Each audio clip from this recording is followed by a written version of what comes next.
Morning. Good morning.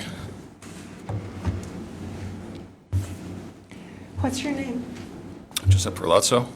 Joseph Ferlazzo. Yes? You're the defendant in this case, correct? Correct. So, Joseph, we're going to take things one subject at a time, okay? Very good. How are you feeling this morning? Very nervous, very anxious, very tired. Yeah. Okay. Reaches a point where you feel you need a break, let us know, please. Yes. So let's start with some easy information. Where were you born? I was born in Pennsylvania, in Reading, Pennsylvania. Is that where you grew up? Yes, that is where I grew up. I was there until I think maybe 11 or 12 years Can old. everybody hear him? Can you hear me? Yeah, move the mic closer, please. Can you hear me now? Better?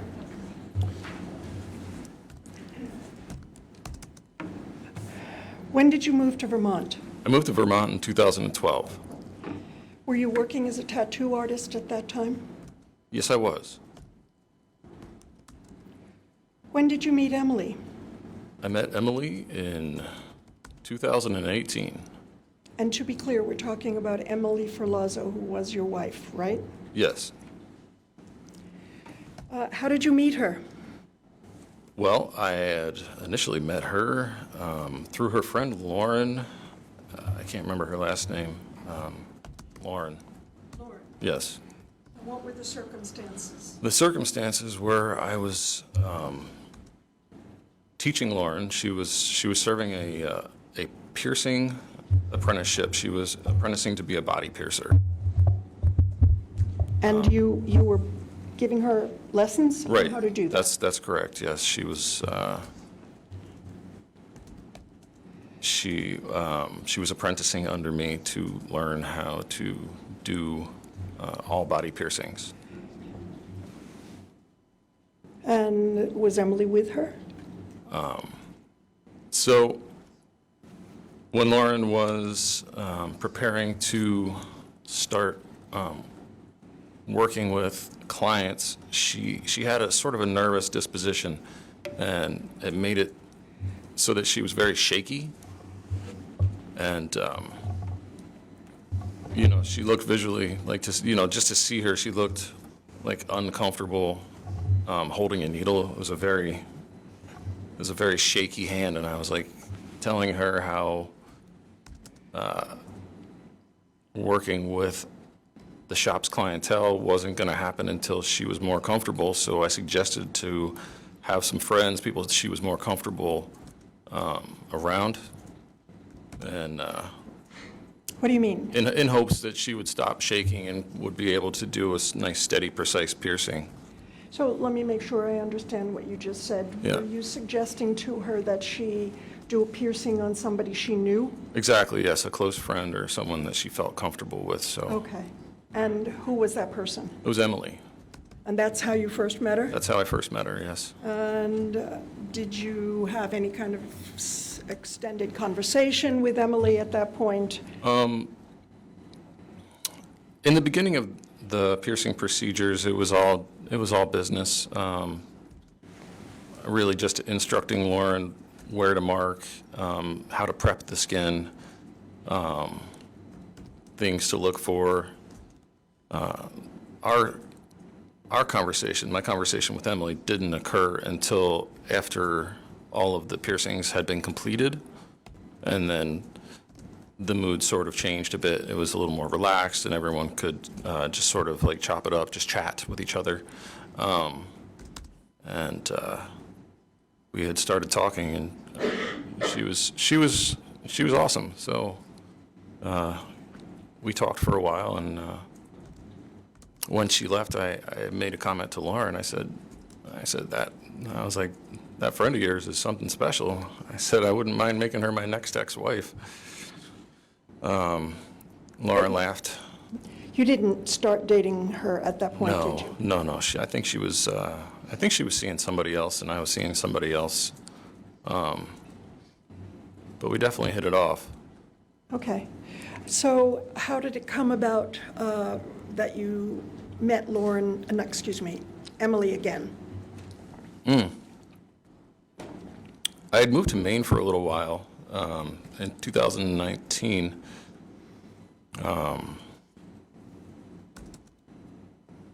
And when I moved back to Vermont in 2020, and I contacted Lauren Why? requesting, hang out and see what she was doing, see where she was at with things, how her piercing had progressed, and was curious. I had tattooed her before. I was curious if she wanted any more artwork, or if we would just like hang out, do a kickback, and spend time. Okay, you contacted Lauren, and Yes. did that result in you connecting with Emily? Well, Lauren was excited. She said, "Oh my God, I would love a new tattoo. I want one." As a matter of fact, I'm talking to my sister who wants one, and I'm talking to Emily who also wants one. So, like, we're all excited. So if you can tattoo us, like, yeah, please, like, come and tattoo us. So that's what happened. When was that? That was early summer, late spring. I'm not exactly sure of the month, 2020. April, May, June time period. Okay, so that's when you reconnected with Emily, Yes, correct? yes. And what happened with Emily after that in connection with you? Well, I had done that piece of art for her, and I want to say it was maybe a week and a half, or not even 2 weeks later, that I don't know if I messaged her. She messaged me. I'm not sure on that, but what I do know is that she wanted to have more tattooing done. She's like, "Oh my God, like, I really love this tattoo, like, and now I want more." Which leads me to think that she contacted me. But yeah, so that's what happened approximately. Like I said, a week and a half, 2 weeks later, she's back getting more tattoos. I'm asking her how she's been in the last 2 weeks, how her tattoo healed. Her demeanor was different. She told me she had just broken up with her boyfriend. She dyed her hair a different color. She was extremely flirty, and I was receptive to that. I was like, "Wow, like, you really seem like pretty open today." Like, and I asked her if she wanted to go have a motorcycle ride and see a tour of some of Vermont. And did she? Yes, she did. Yes, we took a motorcycle ride that evening. Went through the canyon, went through some of the areas down in middle Vermont, and then I returned her. She was staying with Lauren had a boyfriend named Sam at the time, and she was staying at I think it was the place that Sam was renting. So I returned her to Sam's place. Where were you living? I was staying with friends. I was bouncing around. I had just come back from Maine, like I said, and I was bouncing between my friend Spencer Lemon's house, which everyone met a couple days ago. You guys met Spencer Lemons. So him and my friend Sarah, who's in the court today, I was staying with her. My friends were hospitable, and they let me couch surf a bit until I got back on my feet. By which you mean establishing your practice as a tattoo artist so that you could support yourself. Is that what you That's mean? right, yes. Rent is expensive in Vermont for anyone here who rents. So I had to get my finances secure so I could, regain my independence. So after that night, when did you see Lauren, I keep saying Lauren, Emily next? The next day. How did that come about? Well, after I dropped her off and I returned, I believe I was staying with my friend Sarah at the time, and as I said, I returned to Sarah's, and I texted Emily to let her know that I had arrived safely. She asked me why I did not kiss her, and I said, there's always tomorrow. And then we saw each other the next day, and I believe, yeah, so she had gone over to Lauren was living with her parents, so Emily was staying with Lauren's parents, and we went, hung out, strolled around their property. They had like a hammock. We like sat in the hammock and just like watched the sun go down, just talked, smoked a little marijuana, and, you know, just relaxed and hung out. And after that, did you continue to see Emily? Yes, I did.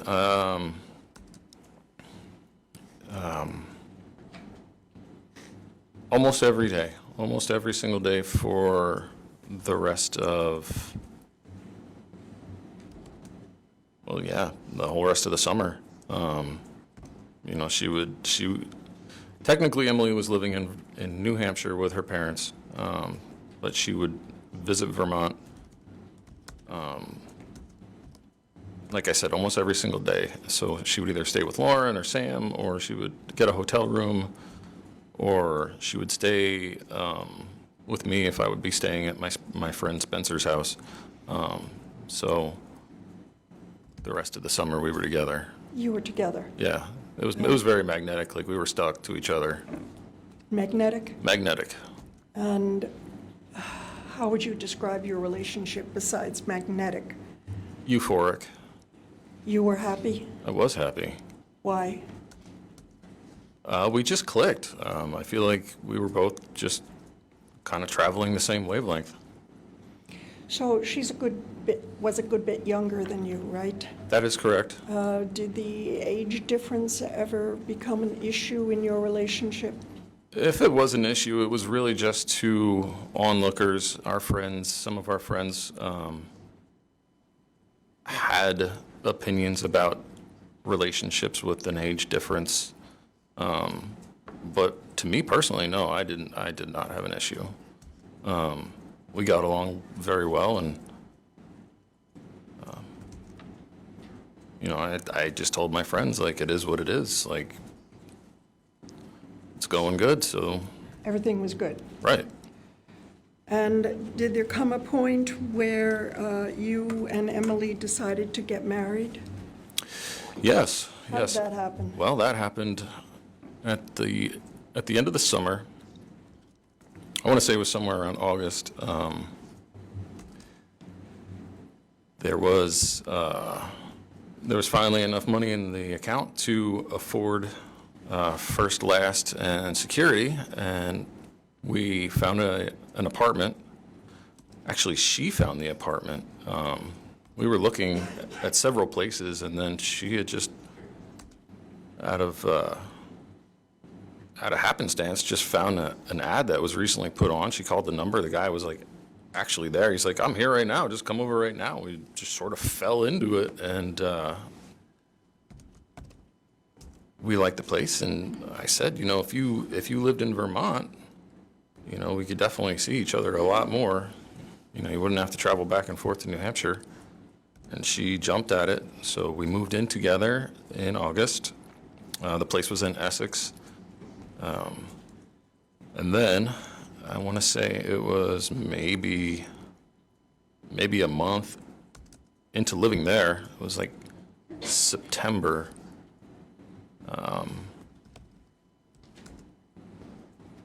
I don't exactly remember what I was doing, or if I had stepped out, or if I had just come back, or if I was working with someone. And then I just remember I came into the kitchen, and she had this look on her face, and I was like, what's going on with you? And she breaks out into this huge smile, and she pulls out this ring and a card, And she hands me the ring, and I read the card, and it says, "Will you marry me? Check yes or no." And there's 2 check boxes with a yes and a no next to them. And then I look up, and she's like filming me. And I took the card, and I checked yes, and it was the cutest thing. Yeah, I said yes, and that was my first time ever being proposed to, so So you were happy? I was happy. And did she seem to be happy? Yes, she was. And during these first few months of your relationship, what I've already asked you, you said it was euphoric and you were both happy, right? Yes, that's right. What's the matter? You're looking a little... Yeah, I'm feeling very emotional right now.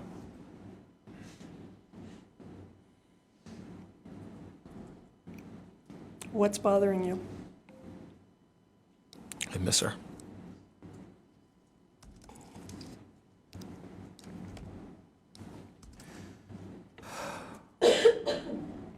Let me know when you're ready to start again. I'm okay. You're okay? I'm okay. So you said that Yes. in September, In September, you and she decided to get married. that's right. And when did you get married? We got married on October 10th, 2020. So what had happened is we sat down and had a conversation about what dates we thought were going to work. And after the conversation, I reached out to a friend of mine by the name of Teresa, who was an ordained minister, and when I messaged Teresa, I said, "Hey, can I call you and can we talk?" So I call her and I ask her if she'd be interested in marrying Emily and I. And she said that she would happily do it. And I told her the dates, and she's like, "Yeah, like that's a couple of weeks away. Like let's go for it." So we did. We got married Where? in Burlington. Well, we've seen the photo, your wedding photo. Yes, I saw it. Was it yesterday or?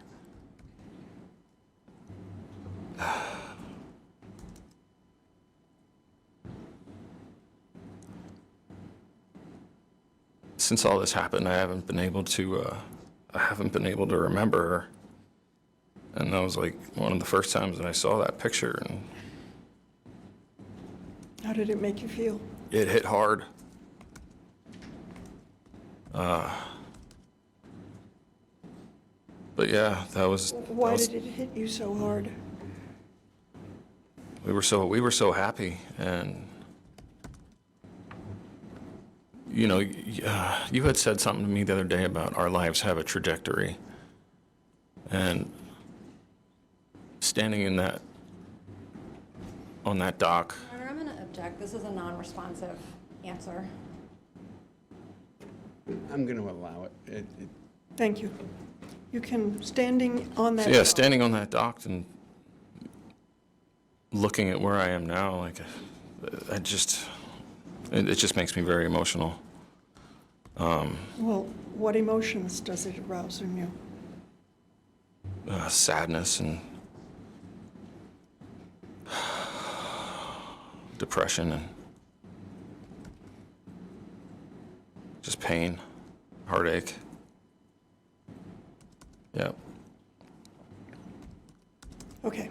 But So you got married Yes, in we did. Burlington. yes, we got married in Burlington. It looked from the photo that you were down at the waterside. We were actually, we had snuck out onto one of the floating docks, and we were in Lake Champlain. And we had a small ceremony. It was Teresa, Emily, myself, and Lauren. That was it. That was it. Okay. And I think you said you had rented the apartment in Essex. Yes, that's right. Okay. So how did things go with your relationship after you got married? It was pretty normal stuff. From the summertime, Stop you, because normal is different for each person. normal is different from person to So- person. What do you mean it was So- normal stuff? Well, in the summertime, when we started seeing each other, both of us were working a lot less. And then as it came into fall, she had gotten a job at UVM as a CNA, and she was working more, and I took the opportunity to work more, and And let me just stop you. Were you working at a tattoo shop at this point, or working self-employed? I was self-employed, and So where did you do the tattoos? I did tattooing at the apartment in Essex.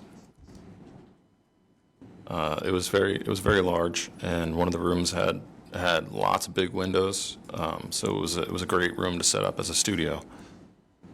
Did there come a time when surveillance camera was installed in that room? Yes.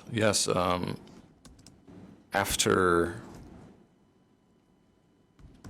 some time of Emily observing me working with clients, she thought it would be a good idea if she were to get a ring A ring camera? for the studio room. Why? Well, to keep an eye in case anything happened, if anyone were to like pass out, or if I was to flirt with a client, or say something got stolen on a bathroom break, just reasons for having a security like a surveillance camera. Okay, so I interrupted you. You said that you and she both started working more. Right. And in terms of your relationship, how did it go? Well, so our relationship started out as a lot of relationships do, and it was more of just like a verbal contract, right? And by that I mean like what we're gonna do, what we're not gonna do. I apologize for Yeah. interrupting. I'm specifically asking if your relationship continued as happy as it was in the beginning. Well, I think what I'm getting at is the relationship had changed a little bit from when I met her, I was polyamorous, and then she asked me to be monogamous, and I said that I would be monogamous with a polyamorous clause. After the monogamy had run its course, then we would just switch to polyamory. Were you monogamous for the most part during your marriage with Emily? I was monogamous for the duration of the summer of 2020, and when we started seeing other people is when we switched over to a polyamorous relationship. So let me ask you this. Was this polyamorous, monogamous, a source of tension between you and Emily? Well, the source of tension was that with polyamory, you have to be very communicative. Like, you have to talk to each other. I'm going to be here with so-and-so. I'm going to be there with so-and-so, right? Like, just who I'm going to be with, where I'm going to be. Just safe practices all around. Using protection so everyone can, stay in good health. It sounds like this is not something Emily would have chosen, correct? Well, I want to say that it was her idea to be monogamous because she did say to me, I don't want to share you, and I don't want you to share me, which I said that's only going to last so long until you find someone that you're interested in, and then I will find someone that I'm interested in, and then we'll just have, whether it's group interactions or if it's separate interactions. Putting aside this tension that may or may not have existed about the sexuality of your and Emily's relationship, Right?